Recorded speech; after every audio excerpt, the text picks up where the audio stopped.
to all who are tuning in this evening. My name is Kristen Fund. I'm with genARTS Silicon Valley.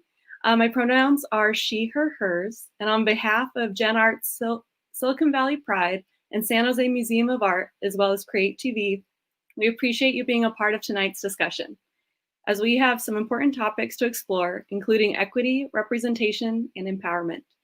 Before we get started, we would like to acknowledge the land that we, as Silicon Valley, sits on. We acknowledge that we are on the unceded, occupied territory of the Ohlone and other indigenous peoples, whose ancestral homelands and traditional territories extend throughout the current day Bay Area.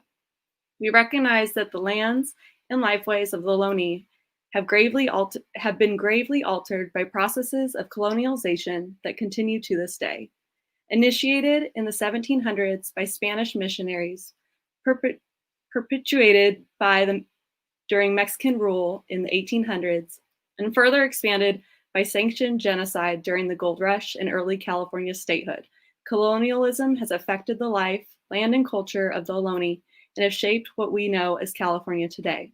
We commit ourselves and encourage all who are a part of this event to continue learning about the true history of our county and look for ways to donate time and/or resources to Indigenous organizations and support Indigenous-led grassroots change movements. The Ohlone remain active members of our community today, and we recognize the historic and ongoing contribution of the Ohlone people to this region. For those of you who do not know genARTS, we are a program of Silicon Valley Creates. Our program focuses on advocacy and career development with a twist of fun, creative networking events, when we can meet, of course, for artists and arts admins. If you consider yourself in an emerging creative field, we would love to connect with you. Please drop us a message in our Instagram or Facebook page, and we'll be in touch with more info shortly. Now, I'd like to hand over the mic to Sera Fernando, Chief Diversity Officer of Silicon Valley Pride. Sera, we appreciate you being here and for moderating this discussion tonight.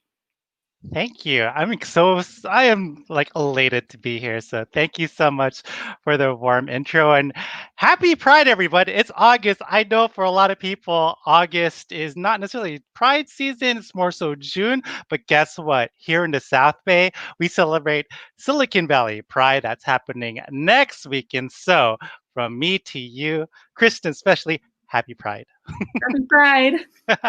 All right, folks. So intersectional creators advocating for LGBTQI plus arts professionals in Silicon Valley. This is what we're going to be speaking about tonight. My name is Sera Fernando. I go by she, her, and sia pronouns.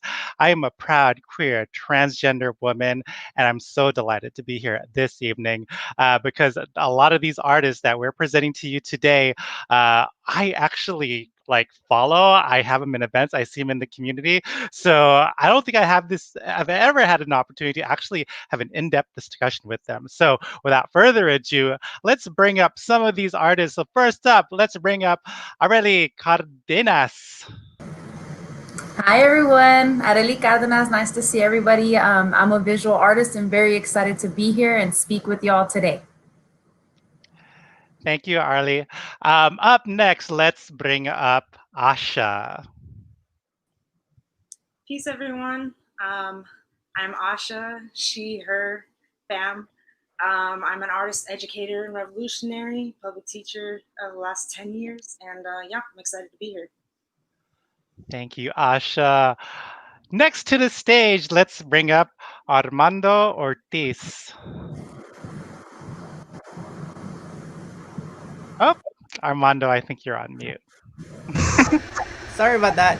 Hi, everyone. Delighted to be here. My name is Armando, coordinator at Viva Mi Tierra in San Jose, Grupo Folclórico. I am a dancer. Awesome. Thank you, Armando. And we might have an echo. And next up, we have the one and only Tyler Holmes. Welcome to the stage, Tyler. Hello, how are you? Good, how are you? Doing well. Hi, everybody, I'm Tyler Holmes. I'm a musician, performance artist, diet curator, and I live in Oakland. I use they, them pronouns. Awesome. Thank you, Tyler. So let's get this conversation started. Again, we're going to be talking about activism. We're going to be talking about intersectionality. And let's get right to the chase because we don't have that much time and I want to get as much rich information from you as possible. And to each and everyone, before I forget, happy Pride. Woo! Happy Pride. All right. Happy So, Pride. intersectionality was coined by Mr. Kimberly to describe how race, class, gender, and other individual characteristics intersect with one another as they overlap.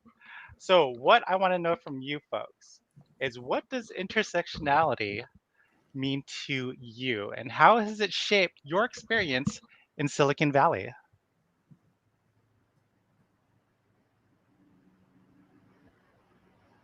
I can go. So All right.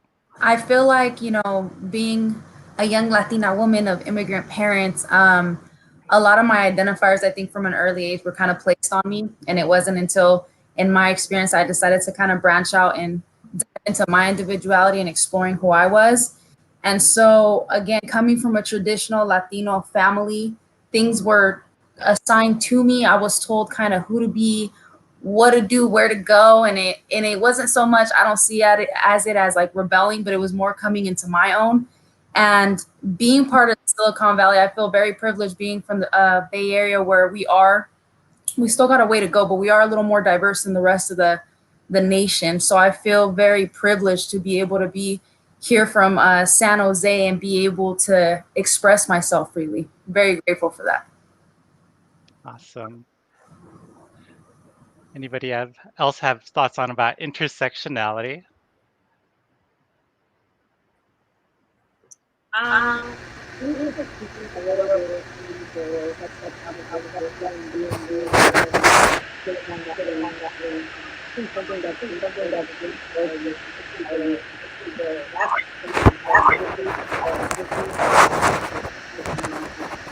ASHA, it's a little hard to hear you. I think the rest of us, mute ourselves, and then we'll let you talk. I think that'll work. Yeah, I think if Armando is muted, it'll be all right. So, sorry, just to recap real quick, and thank you, Arely, I appreciate it. I think just speaking towards the second half of the question, where what has that exposed or kind of shown within being in Silicon Valley, and I think the power and privilege on the vast discrepancy between who is able to have access and who is not able to have access. While San Jose can sometimes be considered like a sleepy town and it's kind of slept on a little bit, the disparities of the intersections of those most vulnerable and those most marginalized are extremely exposed here. And it's just very concerning, to be honest. Yeah, and I definitely feel that as we are here in today's socio-political climate, specifically with a lot of stuff that's going on with, and I see Arely, your flag back there with Black Lives Matter, seeing these protests, and not only seeing that, but making sure that intersectional voices are represented within the spaces that we have. Armando or Tyler, do you folks have any? Go ahead. Hi, yeah, so we actually, hi again, my name is Armando. I'm representing Grupo Folclórico Viva Mi Tierra in San Jose, and we actually came up as a group with a definition of what it meant to each and every one of us, because there's, everybody in the group is different. You know, we come from immigrant families, we are LGBT, and then we have, you know, trans people that are very, very, very hard touching. So for us, it was, it meant to be accepted within for our own race, in our community, our gender identity. And Silicon Valley has really opened their arms to us, and through the art of dancing. So that for us is really, really, really welcoming, and we are very grateful to be intersectionally accepted.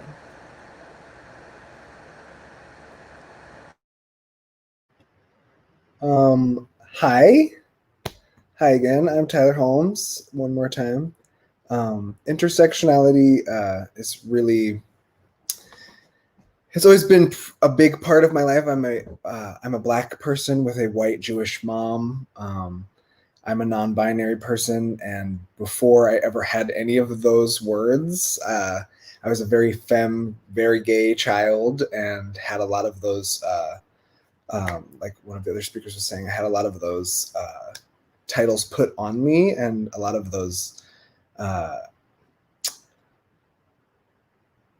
names and ideas put on me before I ever came up with them myself. I was just more existing.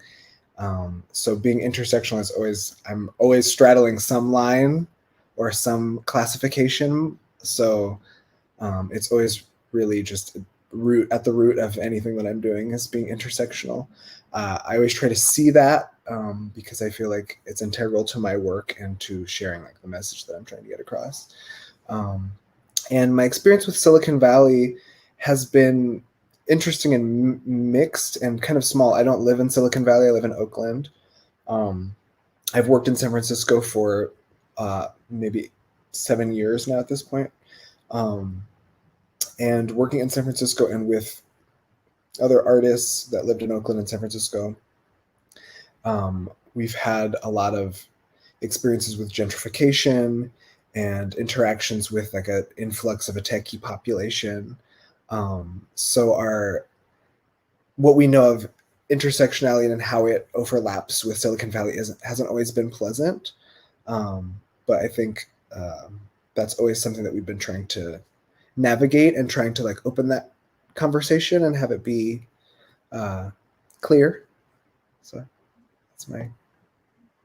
Yeah, and I like how you put that, how intersectionality plays a role, and even seeing some of the crowds, and let's face it, queer people. And I love this panel because we have intersecting backgrounds, and like I just love the fact, and I just love seeing like intersectional queer people, to be quite honest.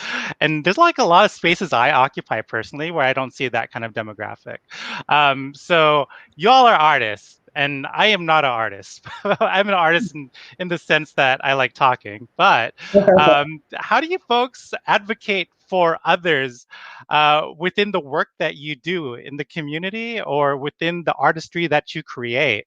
How does that show up in the work that you folks and the art that you folks do?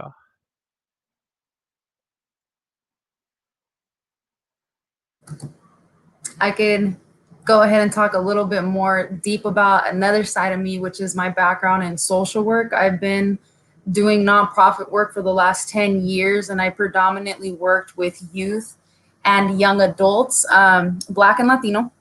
And through my experience of interacting with others, I'm all about empowering. Particularly as a woman, I'm all about bringing the forefront the women that I encounter. And as I say, I'm a visual artist. I really love painting women. Women are beautiful. I love them so much. And I really want to kind of put forward vulnerability. Typically, any type of vulnerability or any type of nudity that I paint, I'm just all about putting everything in the forefront, knowing that women are like hypersexualized, and knowing that even if I can't understand, even if I can't relate, I just want to empower those to come forward and demand respect and stand in their power and be okay to be vulnerable and unlearn a lot of the things that have been projected on us. So I'm all about advocating for those that may not be able to articulate themselves as well, or those that may not be willing to listen, but maybe I can captivate their attention with my like visual drawings or paintings and such, mural work. So I'm all about giving voice to those that maybe need someone to step and stand beside them and lead alongside them and kind of just, pave the path of confidence and pride in our community. Most definitely, yeah.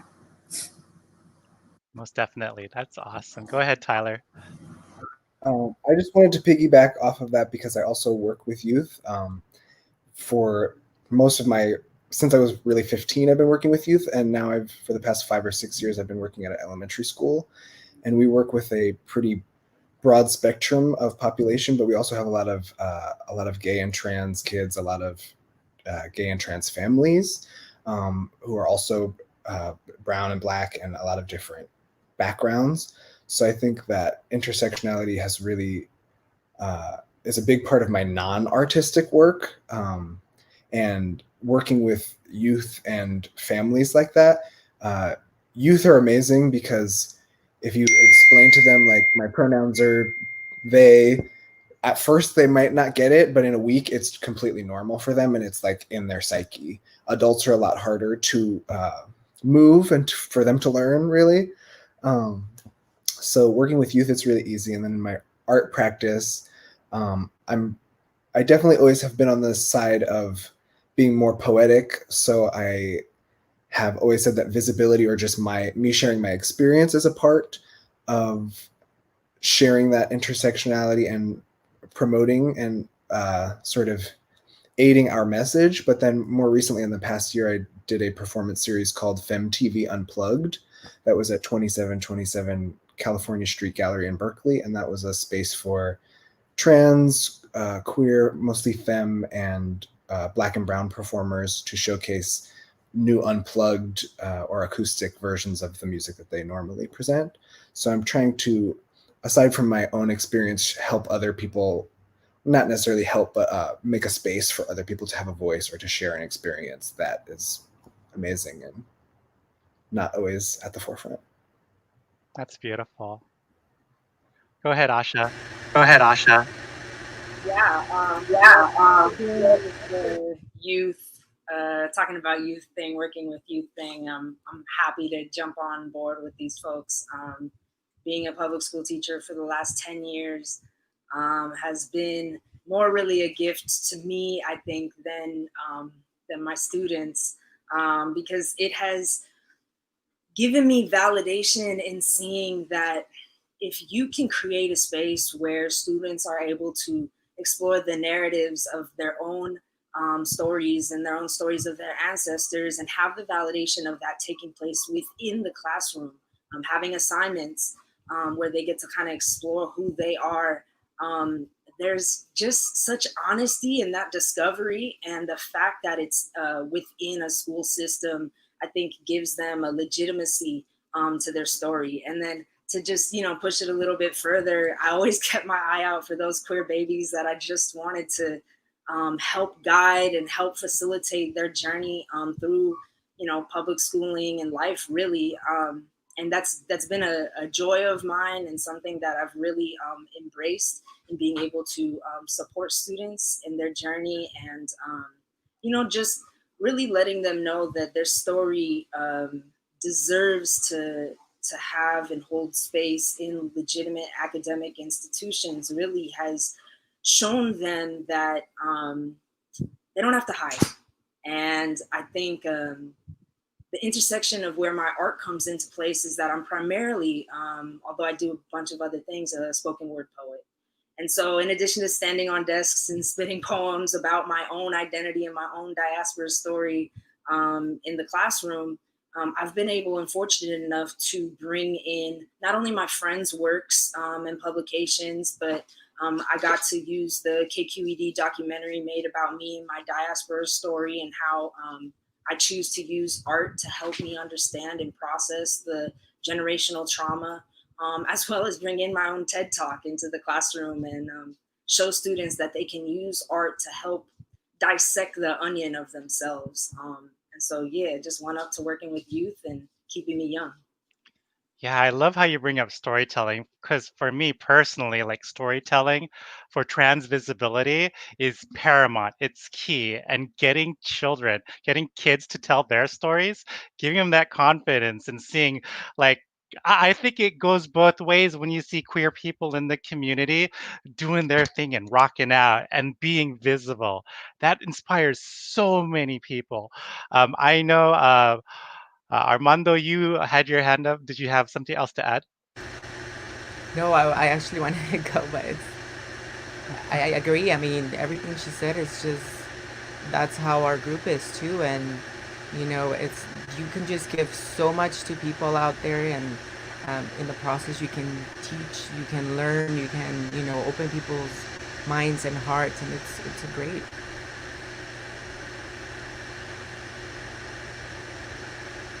Thanks. So I love how everyone here is aligned with working with youth. And moving to our next topic, Black Lives Matter, very, very much a youth movement. And in terms of artistic activism, the work I see in each of your work, and I've seen all of your work, right? Artistic activism, for folks that know, it's a dynamic practice combining the creative power of the arts to move us emotionally with the strategic planning of activism necessary to bring about social change. Is art an effective tool for activism? Can artistic activism bridge the divide between communities? I say yes, but I want to hear it from you folks.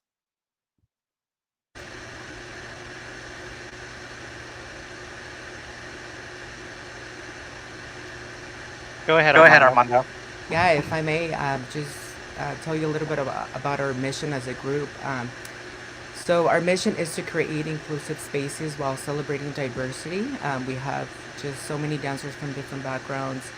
Each of them has their own story to tell and, life experiences. And then we also celebrate cultural pride all together, like getting to know them and a little bit more about their backgrounds. And then we do this by creating and performing the Mexican folklore dance. I think that, being Latino and folklore is very flirty, and it's always about a man and a woman. And, we are an LGBTQ plus group. We've been through to so many communities, and we've been received with arms wide open. And also, Latinos also are surprised to see a guy and a guy dance. And it's just we open their minds, and that's how you connect one another. And that to us is a definition of building bridges to to be more successful, and to just empower every single person and empower every single dancer that we have, and other people out there who are having a hard time identifying who they are, or we serve sometimes to for other people to have that little spark about wanting to explore more about what it means to be part of the LGBTQ plus, and if that's who they really are. I think that's great.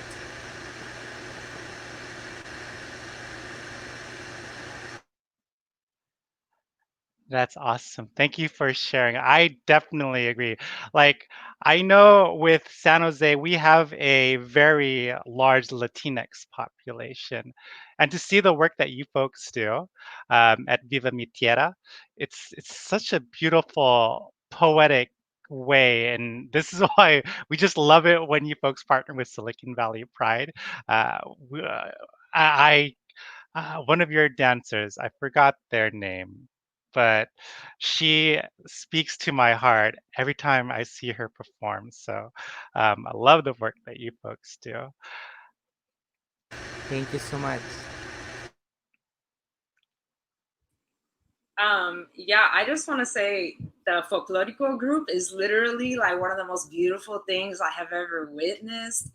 Just to echo everything that you said, watching just how it bridges across generations and how it bridges across these intersections that we're talking about, it like simultaneously brings joy and then also like challenges just like patriarchy is I just want to say is like the most beautiful thing, truly.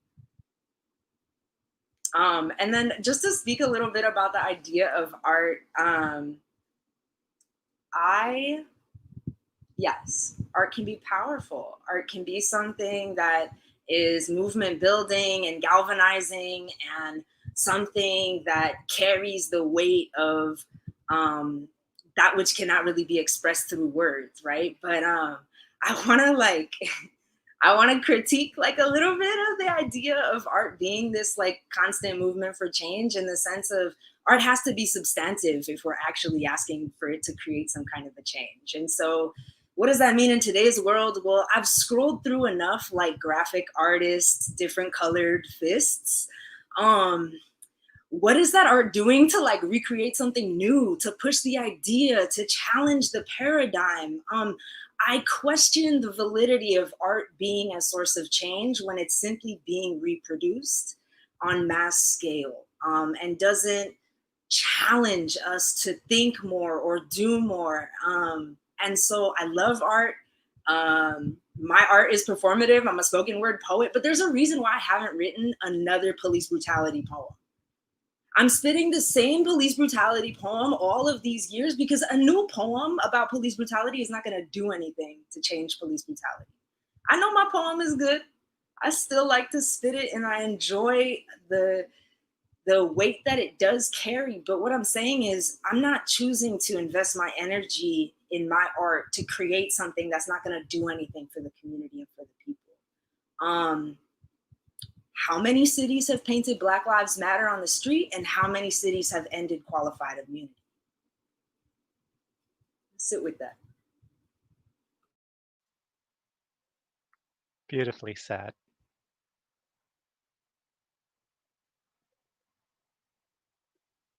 Go ahead, Tyler. I'm really glad you said all of that, Asha. I couldn't agree with that more. I think it's something that I've gone back and forth with a lot over the years. Like, should art be political? Is art political? Does political art do really anything at all? And I think it's really good in this in climate to allow Black and brown people and queer and trans people and all of us to have a space to make art that doesn't have to be changing the world or ending a regime or changing laws. I think art is very cathartic and really important for the soul, and I think it's really now is the time more than ever to like lift up Black art and allow Black artists to be weird, allow brown artists to be sad, allow all of these intersectional artists to be weird and to just have a space for their imagination. And then also, I think it's really important to reflect on what you're saying. Whereas if you are an artist and you're talking about social change and activism and justice, that you do something a little bit more than just create art, or do something a little bit more than just create art that is, especially in this world, it's really easy to like hear a song, okay, that was cute, or like see a painting, oh, that's really great, we should change that. But it doesn't, people are being killed. Real serious shit is happening. So I think that there comes a point where even I as an artist have been like, oh yeah, I'm doing something really good by saying this. And it's like, a lot of the times with art, you're preaching to the choir, and it's like when I'm playing a show for my community, these people mostly know these things, so I'm not necessarily trying to like change a bunch of minds. If I was going to do that, I would go sing at a Trump rally, which I don't want to get killed, so I'm not going to do that.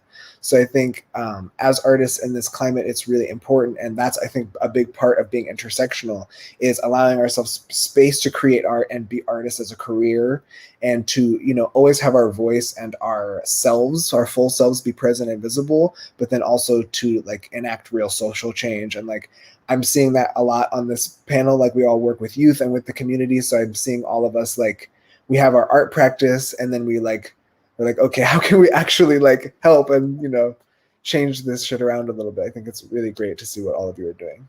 So thank you. Check. Yeah, I wanna jump in there a little bit, a little bit visual artist, and I want to say my immigrant family, my family that sometimes through like visual, whether it's photography, whether it's painting, I can get a message across, especially when there's like language barriers. So when I think of my community, we wear many hats, and sometimes in order to have a moment of connection, I don't have to speak, but kind of just show images, paint images, and then have that creative expression. And I think if I could speak for myself, when I paint, it's exactly what we were talking about right now, like with Tyler, is we're doing it for ourselves, and then from there, if people relate to it or feel like they can connect with us, it's that same thing, right? Like we're more likely to connect with others that are just like us and relate or agree with what we're saying. And so with that said, also agreeing with ASHA, like, and once we get there, how are we creating change? And I think it's just that I feel like when we are banding together and we're moving towards change, typically we are banding with those that are like-minded. And we can't really sit here and drop knowledge or encourage those to band with us if they aren't ready to be educated. You can't educate someone that isn't ready to learn anything. So I do want to say that on one end, for my side, you know, for my immigrant side of my family, for those that aren't even English speaking, I can't really have these in-depth conversations to help them understand. And sometimes when it comes to me painting a painting or sharing photography, that's where I allow them the space for them to try to express themselves and try to explain to me. And then that other side where Asha's saying is like, all right, now we put ourselves out there, we put our art out there, and like, what are we going to do about it? How are we creating change? You know, so like I said, check. Yeah, and I like how you brought that up. And I want to bring up, and go ahead, Armando, before I move on, but Armando, go ahead.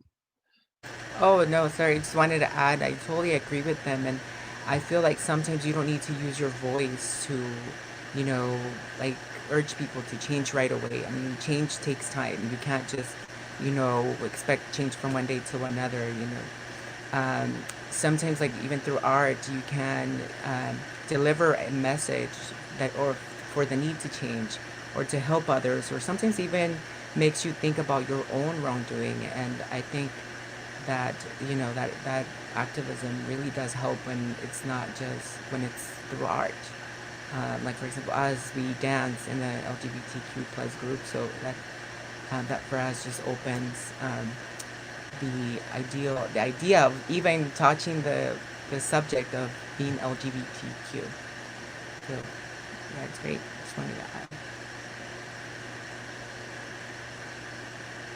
And I like that idea of no words, actions only. And this is where I'm speaking specifically to you, Arlie, because looking during Black Lives Matter, in the thick of it, stores started boarding up their windows to protect their businesses. And I know you had this piece called No Words, Actions Only that is like right over here, right there. I'll bring it closer.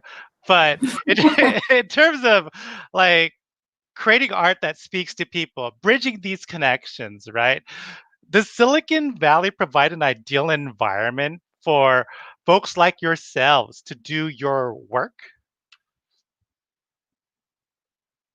Yes, no, maybe so. Yes. If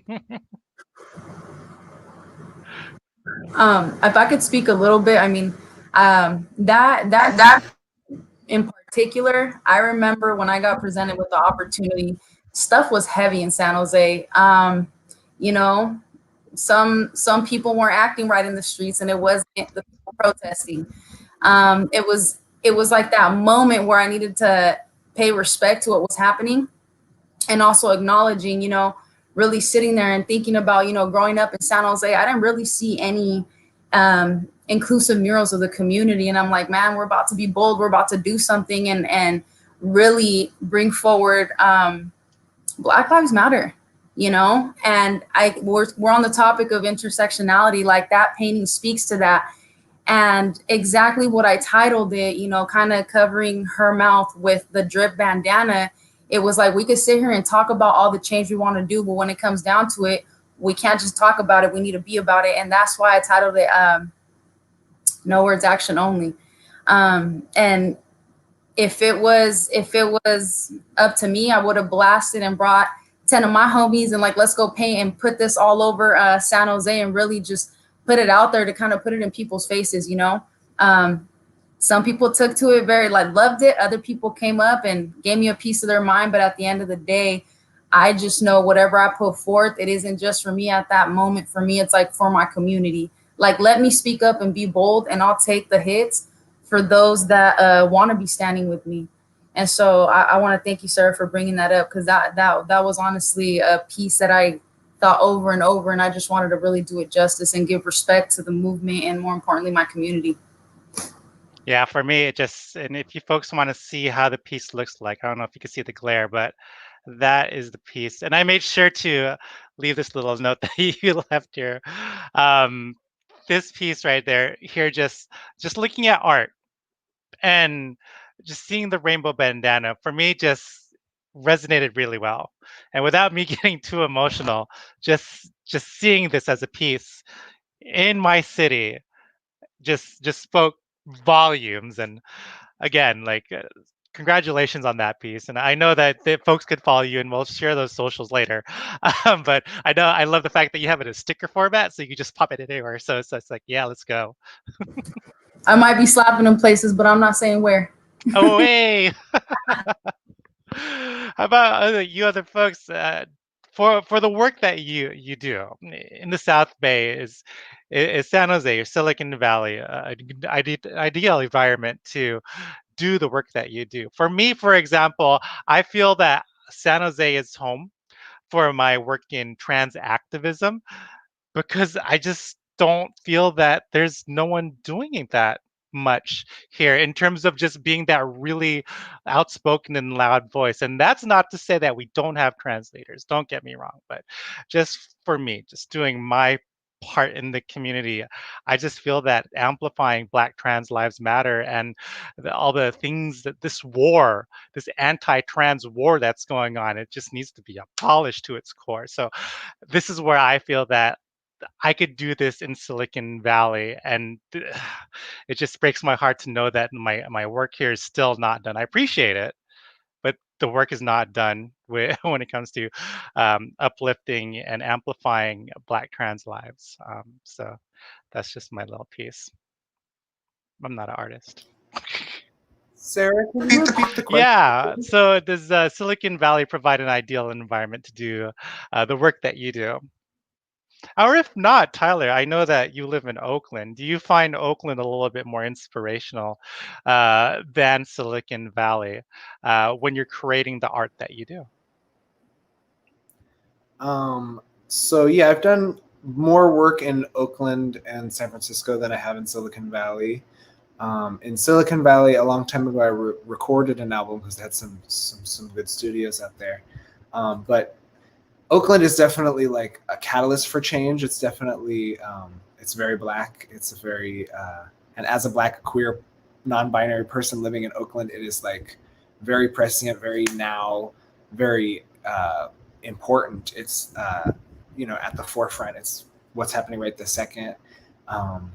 So I feel like it's the right space for me to be doing what I'm doing, and it also is not, because it's not safe for trans women or trans people. It's not as a city, it's not it isn't built that way. I definitely feel a little safer in Oakland than I do in San Francisco. And for me, because like we're talking about intersectionality, everything's intersectional.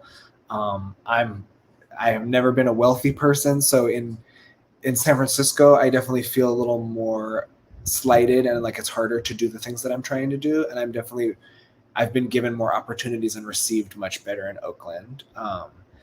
And that being said, in Silicon Valley, I haven't had too many. This is one of the few opportunities that I've had to be involved directly with Silicon Valley. As a couple years ago, as a group with an old band of my daddy's Plastic and with Persia, we had a song, Google apps, that was like about Silicon Valley and about our interaction with the new tech wave.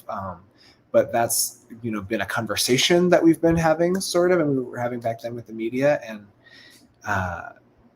working there in real life hasn't happened that much for me. So I have a little outsider perspective. I see. Thanks for sharing. I think it's really interesting, right? Because we are artists that are finding ways to be resilient, and there are a lot of artists that look like us or might sound like us or adjacent to us that are also finding ways to be resilient. But I question the way in which we define how easy or not easy it is for us to do this work, because we shouldn't have to be resilient. I know that there's a lot of really talented folks that are struggling for housing here. I know that the environment, while inundated with organizations, community organizations, and groups that are down to support the arts, down to pay artists, and recognize them for the time and capacity that they put into things. But no, artists are struggling.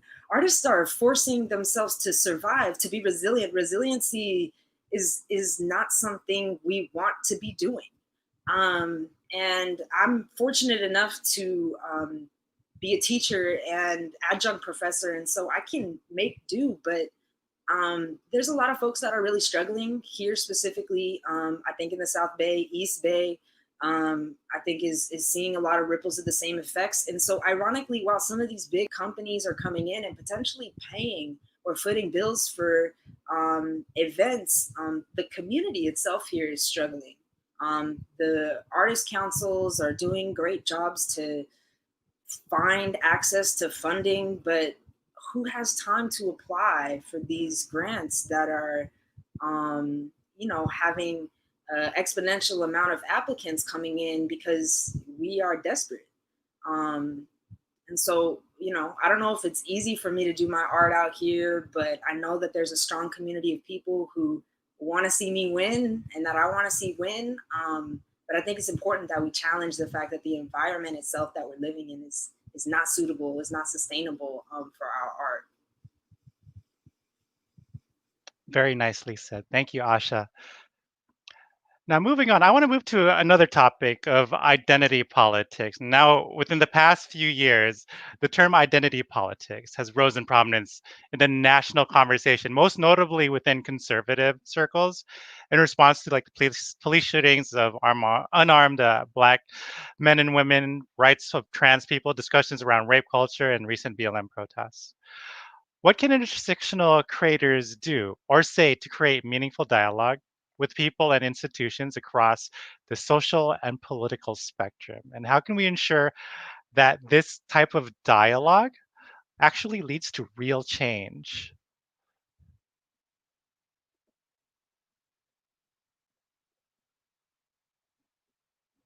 It's a loaded question, huh? Fire all the racists. I'm just kidding. But really. Yeah, I'm like, yo, I got a lot of with you, but it's not. It doesn't have a positive outcome. The reality is this: is sitting down at a table together and breaking bread ain't doing it. Folks have been trying to do that for generations. That's respectability politics. I question the concept of this kumbaya, let's sit together idea. It's not working. It hasn't been working. And folks are continuing to die. And I personally, and I know that a lot of folks, will waver on these ideas. And this does stand outside of my family because I do feel that there's a certain privilege that I hold to have conversations. But in a general scope of things, I refuse to debate somebody on an issue where people are dying. That's not a debate. It's dehumanizing, it's inhumane, and it steals away every ounce of humanity that we might potentially hold for one another. These debates on policy issues are lives being lost daily. And so I just refuse. I don't have those conversations. You can check the videos. I get bullhorns and I write poems and I scream them out, and it kind of is what it is. I'm an agitator. I will continue to agitate in spaces where I feel as though it is safe for me to do so.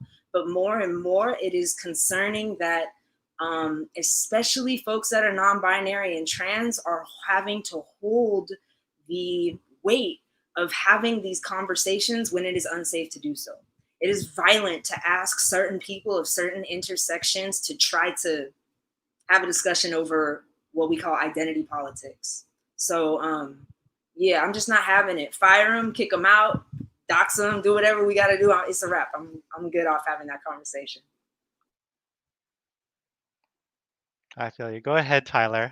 I wholeheartedly agree with all of that. I think that's one thing that's definitely, I think, more present in Oakland is that, or that I've seen a lot more in Oakland is like radical politics is more fashion than it is in other places where, discussing your right to exist isn't a thing. You can't, I'm already here. I already do exist. It's one thing that's bothered me my whole life when people say like, oh, I don't believe in that. I'm like, you cannot believe in the tooth fairy because you don't see her, but I'm trans, I'm black, I'm right here. You have to believe in me. I'm real,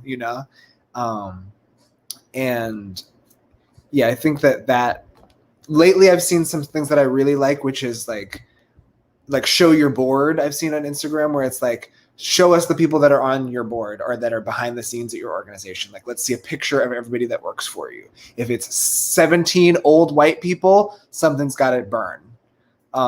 And I think movements like that are very much about clarity and that are very explicit. Like in Oakland, I saw the Newer Collective did this thing where they were responding to the MoMA and they were like, we want to see like, you support Black people for a year, only show Black curators for a year. And they had this debate that was going back and forth with the head. And I think they eventually stepped down from being the head. But that person, is making six figures at an organization that showcases a lot of brown art and a lot of Black and brown suffering through the years and pays only white artists and, has an antique white staff.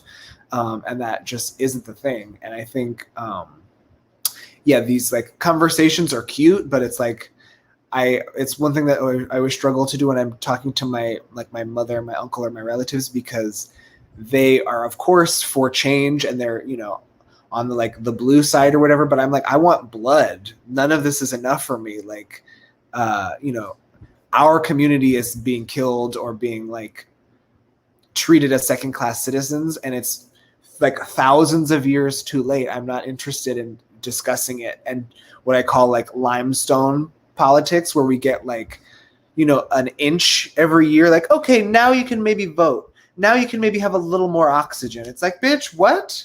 We need like to be treated equally or nothing else. So I think that is important for us to just be explicit from like, it's 2020 and we're having like, the George Floyd protests, when all of that started kicking off. As a Black person, it was really scary to me because it's like I felt like, I need to be in the streets, we need to burn shit down, but it's also like I'm a direct target being a Black person who has like some semi-male presentation. For me, it's life-threatening.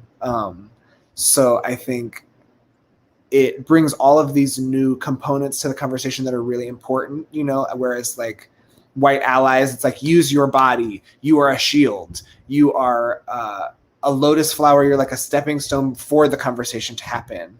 I think all of that kind of ideology is what really needs to be pushed right now, because like going to take it like very direct, like when we're going to like talking about like Biden and Kamala, and I hear people like, oh, tell everybody to go vote. Biden, come on, like, two evil, basically Republicans who are for destroying sex workers, not for the rights of Black people, not for the rights of houseless people.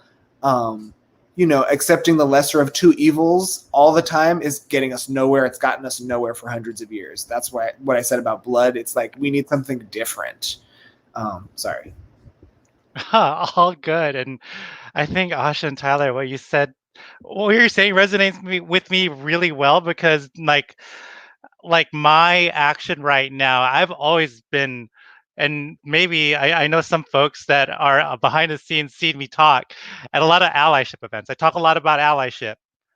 I am so effing over allyship. I want change agents. I want accomplices.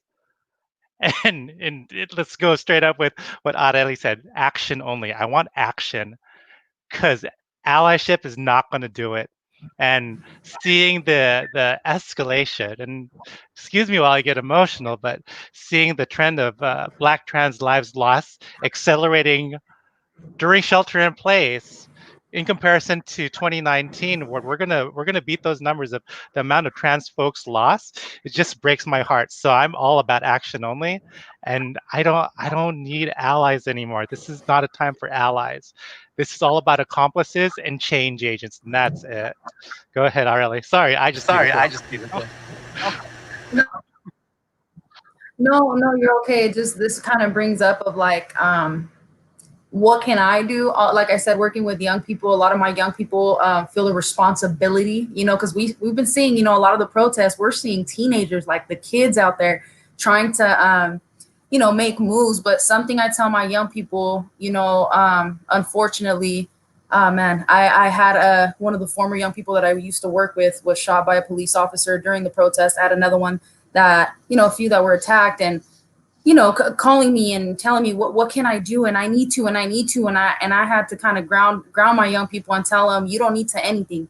Like, just because we understand, we know, and we can explain, we are not responsible to educate anyone else. You are not responsible to make anybody understand or try to convince them to empathize with you. It is everyone else's responsibility to go out there and educate themselves. And I think that's where, like, I want to stand with like everything that was said around this dialogue, that it is okay to walk away from conversations, and it's not my job to make you care. It's not my job to educate you. Meanwhile, I've been putting myself out there. Some days I don't want to be resilient. We're out here surviving, right? And so I understand how the dialogue is important, but it's not my responsibility to create change. Now, if what I do, what I say, what I create, and like start something or spark something in someone else, dope. But I want that individual, that person in leadership, to want to do that. And that's why I jokingly said, like, fire them all. But I really do believe we have some leaders and a lot of different platforms that just need to be out, you know. And so my hope is that for those that are in any type of leadership, they educate themselves, because it's not our responsibility to bring that to their feet.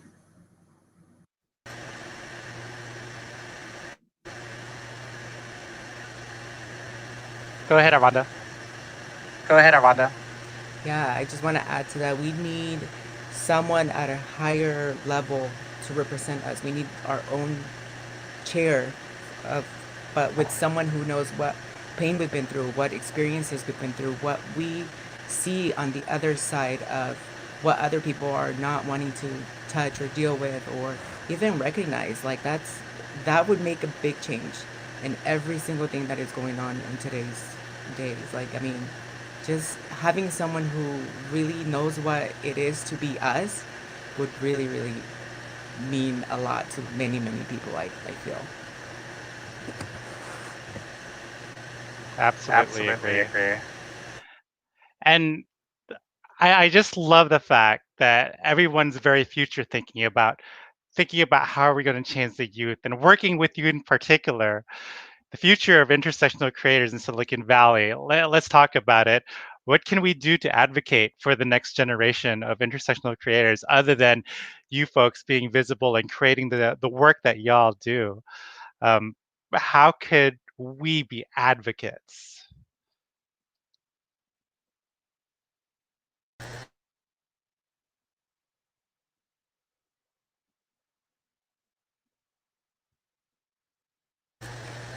I mean, I would just tell the youth, continue to fight for a social place, and be accepted, and not have to worry about being free of being who you are and what you want to do and who you want to be. Like, you don't have to go through that. Raise your voice, make your concerns be heard, and urge those in power to make a change. Because if change doesn't happen, people are not ever going to move forward, and it's always going to be the same thing. And you don't want to be stuck in a generation where there's so much bad things that, you know, it's horrible. You know, you have to be free. You're a human being. You have the same rights as a human being, not just because you're poor or rich or anything. That doesn't make you any different than someone else. Fight. Continue to fight.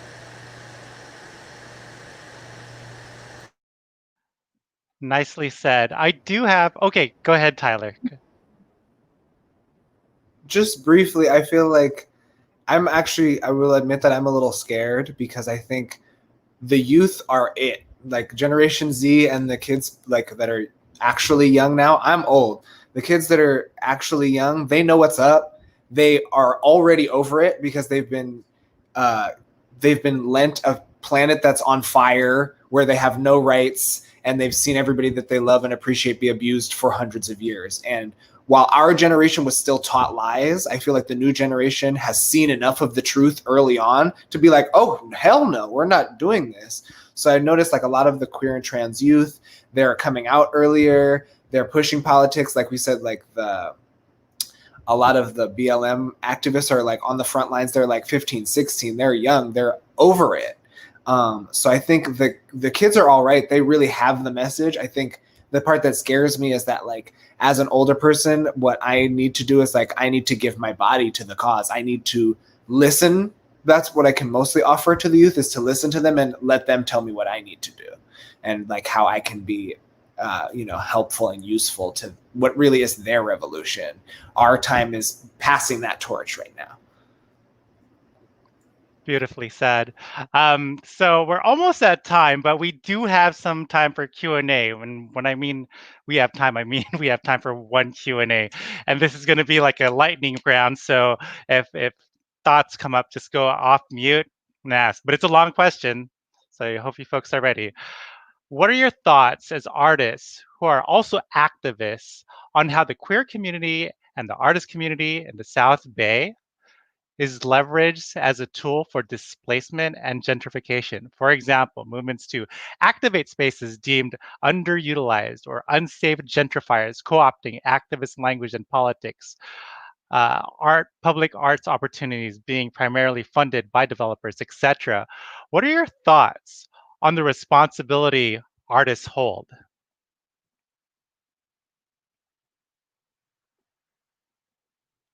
That's a very thorough question. Yes. Whoever wrote that, thanks for that very thorough question.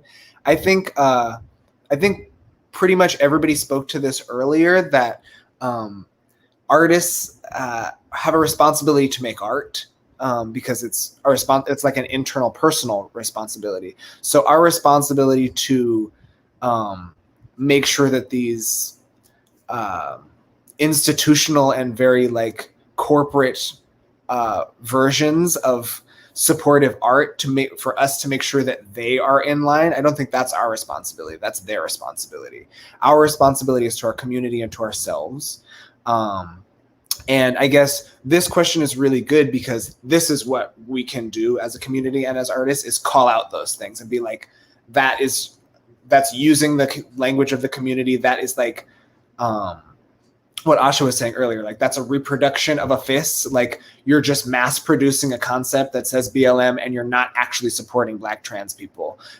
So I think for us to just call out those things when we see them is really all we can do. I mean, I know I'm not rich. I'm not like funding those things, but I think, that's what I can see that we can do. Tyler, you got it. I think it's all about the idea that, listen, if they're offering me a check and I have the art that I can go in there and disrupt that space and make hella folks uncomfortable, I'm gonna go ahead and agitate that space. And at the same time, when they're posting a Black tile on Instagram, I'm gonna call for that exposure of the board. I'm gonna call for that acknowledgement of co-opting Black culture or utilizing Black culture to capitalize and profit off of. And that's what we can do. We got our platform and we got our art and we got to survive. So, and I have one more Q&A question. We're going to squeeze it in here. How do you feel about being asked to assimilate explicitly or implicitly? You got it right there, folks. There's no words, actions only, right? Nope. Assimilate to what? Like what would we even assimilate to? Like this notion that America is supposed to be cis and white? Never. Yes. Let's go. Well, folks that are listening over give a big virtual round of applause for our guest today. And thank you, folks, for creating such rich and amazing dialogue. Before we go, I want each and every one of you to tell us about your where to follow you. So, Aurelie, where could we find you at? I'm super active on Instagram, Areli Paint This. And then I have a website as well, arelicardenas.com. So you could chat with me or pick up some artwork, stickers, whatever you like. Awesome. What about you, Asha? Where can we follow you at? Yeah, you can also hit me on Instagram at ASHA_poet. And then you can also check out my website, www.ashapoet.com. Awesome. Armando, where can we follow you? Hi, you can follow us on Instagram, Viva Mi Tierra, and also on Facebook as Grupo Folclórico Viva Mi Tierra. You'll find the contact information there as well as our new website. Thank you. And last but not least, Tyler, where can we follow you? Tyler, really quick, the Tyler Holmes on Instagram, just Tyler Holmes, but the before it, like the Tyler Holmes. I always say the, but it doesn't have two E's, the Tyler Holmes. My music is on Bandcamp. It's on Spotify. It's on all the streaming platforms. You can hear my music. And I'm releasing a new music video tomorrow, so check it out. Yes. Congratulations on that. So thank you, folks, for being able to be with us today. If you want to follow me, I'm Peace Love Sera, Sera with the E on social. And of course, Silicon Valley Pride's happening next weekend. Tomorrow, we're actually doing drops across the entire Silicon Valley with cool little gift bags. So if you're into those drops, there's one's happening at Billy DeFrank Center. But if you want to get some cool swag, definitely check us out at svpride.com. And I will pass it off back to Amanda and our host at genARTS. Thank you so much, folks. Thanks, Sarah. Wow, you guys were amazing. That was an incredible conversation. We are so lucky to be able to have you join us for this month's program. My name is Amanda Rawson. I am the chair of genARTS Silicon Valley. You know, Kristen spoke about us briefly at the very beginning. For those of you who joined late, we are a program of SV Creates, and we provide professional development opportunities, networking, and advocacy efforts. So this was our networking effort this month. It's virtual, and I hope all of you enjoyed it. A big thank you to Sera, to Armando, to Asha, to Tyler, to Areli, all of you who I've actually knew of before this, or I've met, and I've been following you on your social media. You all are amazing people, artists, advocates. We really appreciate you. Thank you, Saldy, for taking care of all the tech on the back end. We appreciate you working with Frederick and Kristen and myself and our genARTS team. And then a big thank you to our partners, San Jose Museum of Art and SV Pride. We're so excited to work with you guys. And also, last but not least, to our broadcasting partner for tonight's conversation, Create TV. Thanks, you guys, for bringing us live tonight. And I just want to say thank you. Good night. We appreciate you and your time, and we hope all of you stay safe during this crazy, uncertain time. And that's it. Go ahead. Have a good night.